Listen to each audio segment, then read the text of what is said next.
Olá pessoal, Coach Kerly Barbosa aqui e hoje eu gostaria de conversar um pouquinho com vocês sobre equilíbrio emocional.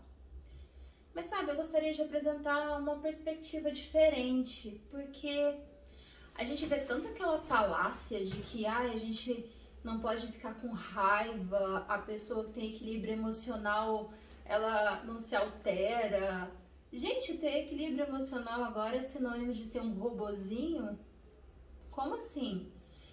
É muito comum que a sociedade coloque na gente uma obrigatoriedade da gente não reagir, da gente, se possível, reprimir, suprimir, banir todas as nossas emoções.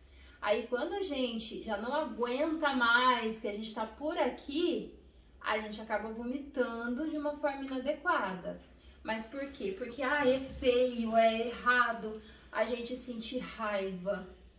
Explica uma coisa, o que eu posso fazer com algo que eu estou sentindo? Eu tenho controle sobre as minhas ações, sobre as minhas reações, sobre atitudes. Agora, gente, acreditar que eu posso controlar, que eu devo controlar o que eu sinto, o meu sentimento. Por quê?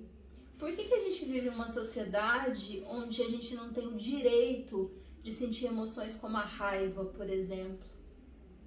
Por quê, gente? Me fala. Cara, eu sinto muita raiva. Isso faz de mim uma pessoa ruim? Isso faz de mim uma pessoa cruel? Ou isso me humaniza?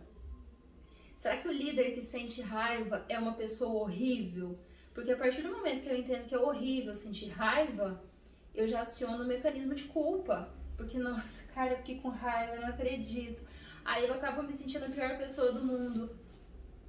E como a gente não aceita a emoção da raiva, quando a gente tem que lidar com ela de uma forma que não foi trabalhada, é muito mais desafiador. Porque ela vem assim no estado mais cru, mais original da emoção. E assim, eu particularmente tenho um nível de raiva alto. Isso eu não tô falando por achismo, eu trabalho com um teste alfa, que é o teste de liderança, onde eu consigo entender em percentuais o grau do meu acesso sobre o meu controle nervoso e a minha impaciência. E também trabalho com a teoria DISC, né, que mostra os perfis. E eu tenho um perfil que é considerado até conflitante, já comentei aqui com vocês, que é o verde, que é o S de estabilidade, e o vermelho, que é o dominante. E, gente, esse vermelho tem muita energia da raiva. Sabe aquilo da impaciência, do foco, de querer acontecer? Nossa, Kerly, mas então você tá falando que, gente, vamos sentir muita raiva, vamos fazer nada com isso e vida que segue? Claro que não. Primeiro, eu vejo assim, a gente tem que reconhecer e, mais do que isso, aceitar as nossas emoções. Porque reprimir a emoção não resolve. É como se eu jogasse a sujeira para debaixo do tapete. E a partir do momento que a gente entende que a gente tem várias emoções, possivelmente todo ser humano tenha todas as emoções, bom, não entrando assim na questão da psicopatia, enfim, que exigiria um estudo mais aprofundado, mas assim, a grosso modo, nós temos todas as emoções dentro de nós. A questão é, quais são os meus gatilhos de raiva? Quais são os seus? Você já parou para se questionar a respeito disso? Olha, um gatilho de raiva muito forte que eu tenho é a injustiça. O meu senso de justiça é muito alto. Então, se eu me sinto injustiçada ou percebo que alguém ao meu redor está sendo injustiçado, isso me irrita, mas assim, profundamente. Vou fazer o quê? Vou entender primeiro qual que é o sentimento que eu tenho. Depois, segundo, dá pra fazer um passo a passo. Qual o gatilho desse sentimento, que no meu caso eu estou dizendo que é injustiça.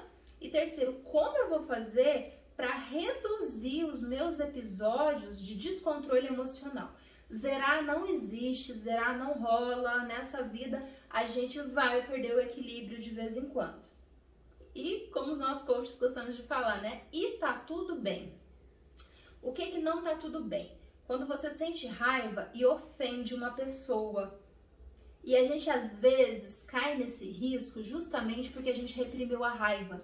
Aí você vai dar um feedback, já não é feedback, já é uma crítica destrutiva, porque você fala que o outro é alguma coisa e você entra no julgamento.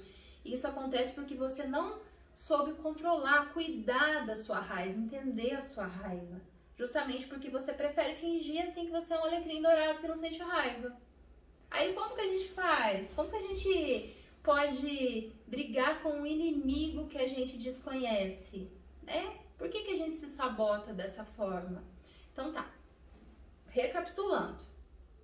Entender as minhas emoções, entender os gatilhos que me geram essas emoções, buscar reduzir o número de episódios e principalmente, quarto passo, conseguir lidar com essas emoções de forma que eu não deixe de falar o que é necessário, mas fale com assertividade.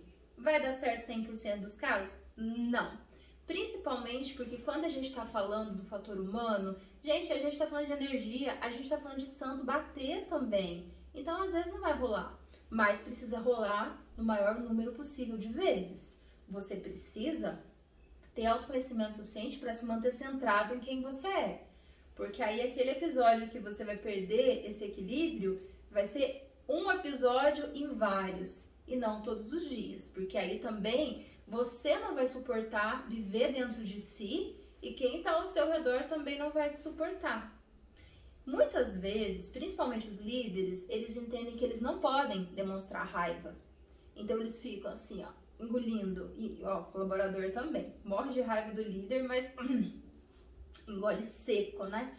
Vai engolindo um monte de sapo o tempo todo. Gente, e na hora que a raiva vem e que ela vem assim acumulada, a gente joga essas emoções de uma forma tão desnecessária. Por quê? Porque a gente não conheceu esse inimigo, a gente não trabalhou essa emoção e a gente não entendeu a melhor forma de lidar com ela. Então, a gente precisa entender, nós somos imperfeitos.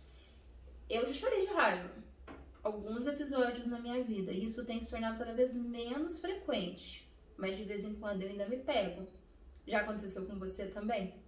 Senão eu vou achar que eu tenho um problema muito grave, gente, não é possível. E não é só a raiva, todas as emoções, mesmo a tristeza, às vezes a gente acha que não pode ficar triste nunca. Cara, a gente pode. A gente não pode ficar triste tempo demais, porque se isso está acontecendo, precisa entender a raiz. Mas de vez em quando, gente, entrar na caverninha, tem seu lado positivo também, porque a gente está entendendo as emoções que moram aqui dentro. E aí quando vir aquela emoção boa, porque ela vai vir também de alegria, de felicidade, de gratidão, a gente vai lidar muito melhor com essa emoção. Porque a gente vai ter aprendido a abraçar as nossas emoções, entender quem são as pessoas que sentem, né? Quem é a pessoa que sente a emoção, qual é a emoção e como reagir a ela. Você não pode controlar o que você sente, mas você pode sim e deve controlar o seu comportamento, a reação que você vai ter com o que você sente. E que na maioria dos casos você consiga. Lembrando sempre que 100% dos casos não vai rolar. Mas quando a gente começa esse trabalho de autoconhecimento, facilita bastante. A nossa vida, gente, geral. Não vou falar que é a vida pessoal ou profissional. A nossa vida é uma coisa só.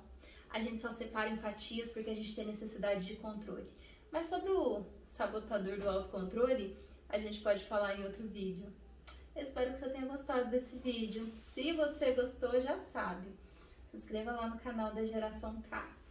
Eu vou adorar contar com você por lá. Super beijo e até a próxima.